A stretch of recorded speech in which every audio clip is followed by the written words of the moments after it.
Pain heals. Chicks dig scars. Glory lasts forever. Welcome back to the channel. Thank you for checking out this video. Really appreciate your support.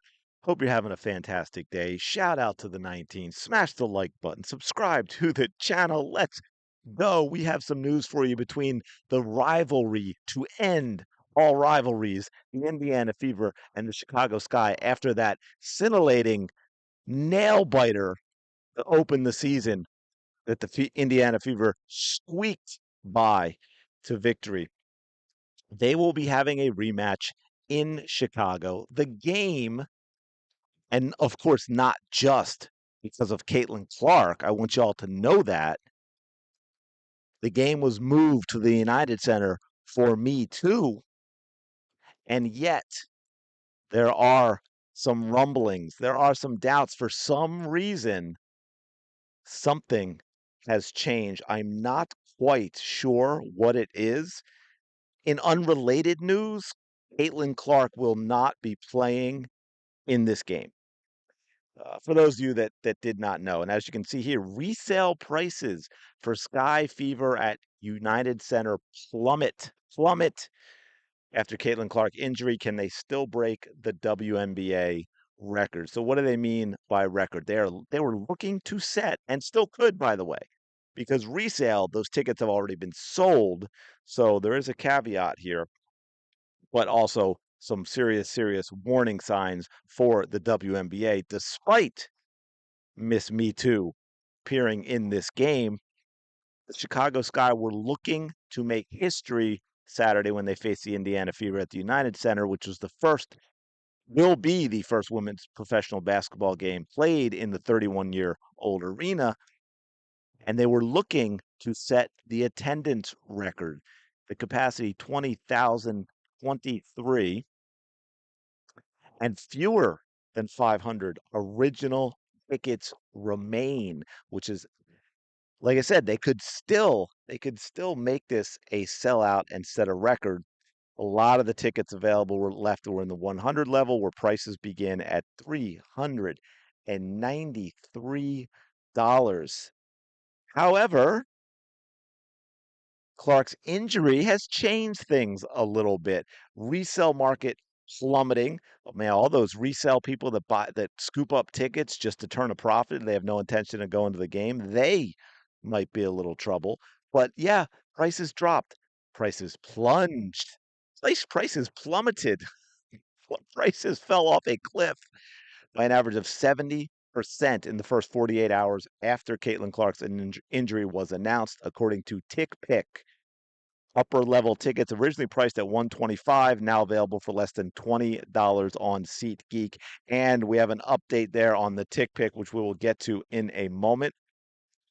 But yeah, like it says here, it was a hard-learned truth for resellers. It is absolutely a gamble, especially with you're talking about an athletic event and it's not immediate, right? Like these tickets did not just go on sale, so you had fingers crossed that Caitlin Clark was going to be available.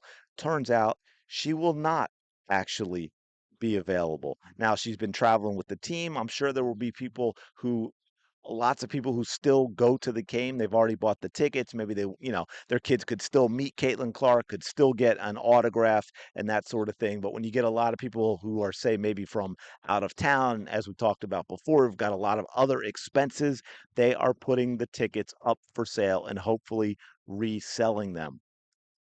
Now, again, a lot of people say, well, this doesn't hurt the Chicago Sky because the tickets have been sold. Like I said, fewer than 500 original tickets remain. So, yeah, that is true. However, if people can't resell their tickets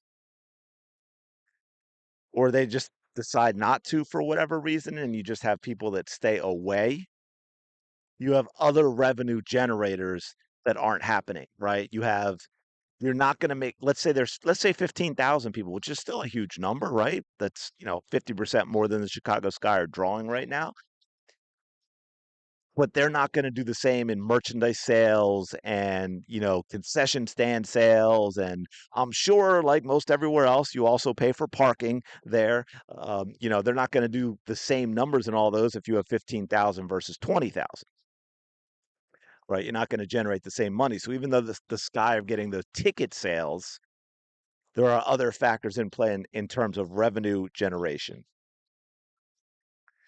So, oh, and to that, this is also another warning sign for I'm not for the Fever, I'm sorry, for the WNBA in general, both for the league and this house of cards that they've built on top of stilts on quicksand.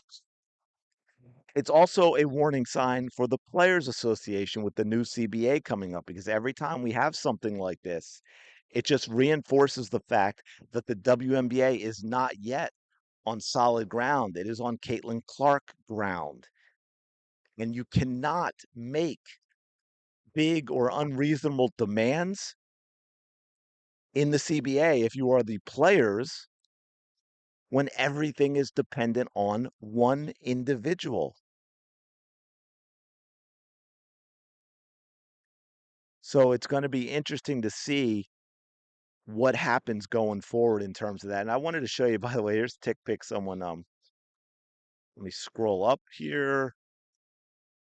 There we go. Weekend Sky Fever game now down to $7 on Tick Pick, and likely to keep going down. I don't know how it can keep going down, but there you go. Now, obviously, these aren't level 100 tickets, but still $7 all in.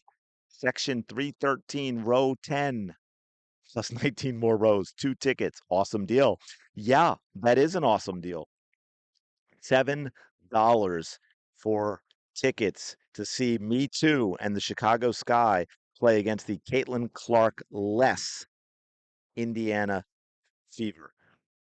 So it's gonna be interesting to see what happens with that um, for this game, but also the future impact with regard to the league and league growth in the CBA.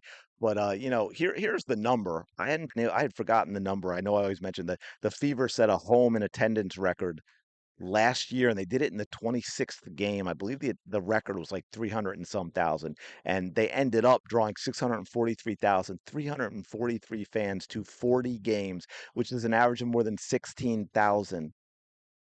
And keep in mind that some of those games included playing at the much smaller arenas, right? Some were moved, but not all, right? They played Dallas in a small arena. I think even though a couple of games were moved, correct me if I'm wrong in the comments, I do think they played the Mystics in a smaller arena once, and maybe Atlanta also once, just because they couldn't get a bigger arena for those games. Um, and that was even held back by the Skies. The Sky played both the last season home games versus the Fever at their Wintrust Arena, which seats less than 11,000, 10,387. Now, the final game, just to put in context, these ticket prices and these resale prices that we're talking about right here, the average resale ticket price for that August 30 game, which was the last game between the Sky and the Fever last season, $386. $386. And as I showed you right here, $7 all in section 313. Massive, massive difference because of Caitlin Clark. It's absolutely insane. So yeah, it's going to be interesting to see what happens going forward. The record right now, the Mystics set the record in September. It's so weird that the attendance record is going to always be held by another team, because it's going to be set against the Fever, obviously. But I believe a number of places, if they move games, like Chicago in the United Center, and the Mystics at the Capitol Center, I believe the Liberty as well. And I think if the Aces move games, and then I also think the Sparks, like I think they're all capable of playing in a bigger arena than Indiana Fever and Gamebridge games at home. So somebody's going to have the record, and it's going to be against the Fever, but the record is going to be set, technically by another team, which is absolutely kind of wild. But anyway, I'm going to leave it there. I appreciate y'all checking out this video. As always, smash the like button. Oh, let me know in the comments below I can't even remember what I asked, but I asked you something earlier to let me know in the comments below. But clearly, Me Too is not having the impact that she would like to believe that she's having. Sadly, I feel bad for her. But we'll see how it goes. Smash the like button, subscribe to the channel. Appreciate you so much, and I will talk to you later.